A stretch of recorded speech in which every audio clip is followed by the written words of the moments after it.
வேண்டாங்க எனக்கு. அப்படிலாம் சொல்லக்கூடாதுடா, மாத்திரை போடணும்ல. கொஞ்சம் சாப்பிட்டுக்க என்ன.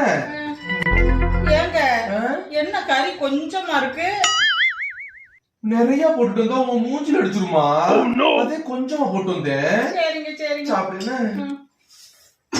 ஐயோ, பொறுமையா சாப்பிடு.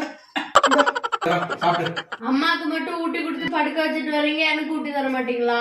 அவளுக்கு பல்லு வலிடா. அப்ப எனக்கு பல்லு வலி வந்தா மட்டும் தான் நீங்க ஊட்டி தருவீங்களா? ஏன்டா நீ வேற. டேய், குழம்புல கறி கொஞ்சோன்னு தான்டா இருக்குது. உங்க அம்மாவே சாப்பிட சொன்னு வச்சுக்க, அம்புட்டி அரிச்சு திட்டுவா. அப்புறம் நம்ம வெறிச்சு வச்சுதான் திக்கணும். கேட்டோன்னு வச்சுக்க, வாங்கிட்டு இருந்தது 1/2 கிலோ, அதை 4 நேரத்துக்கு தருமா, நம்ம கிட்ட தானே சொல்றாரு பேசுவா. கொஞ்சமா கவுட்டி கொடுத்துட்டேன் நானு. பாசத்துல தின்னுட்டு அவளும் வாங்கிட்டா, நம்ம தேவைக்கு திங்கலாம்ல. சைடிஸ்க்கு ஒரு இத்தனூன்னு கையில் எடுத்துக்கிட்டேன். அதுக்கு எதெல்லாம் நான் சமாளிக்க வேண்டியிருக்கு.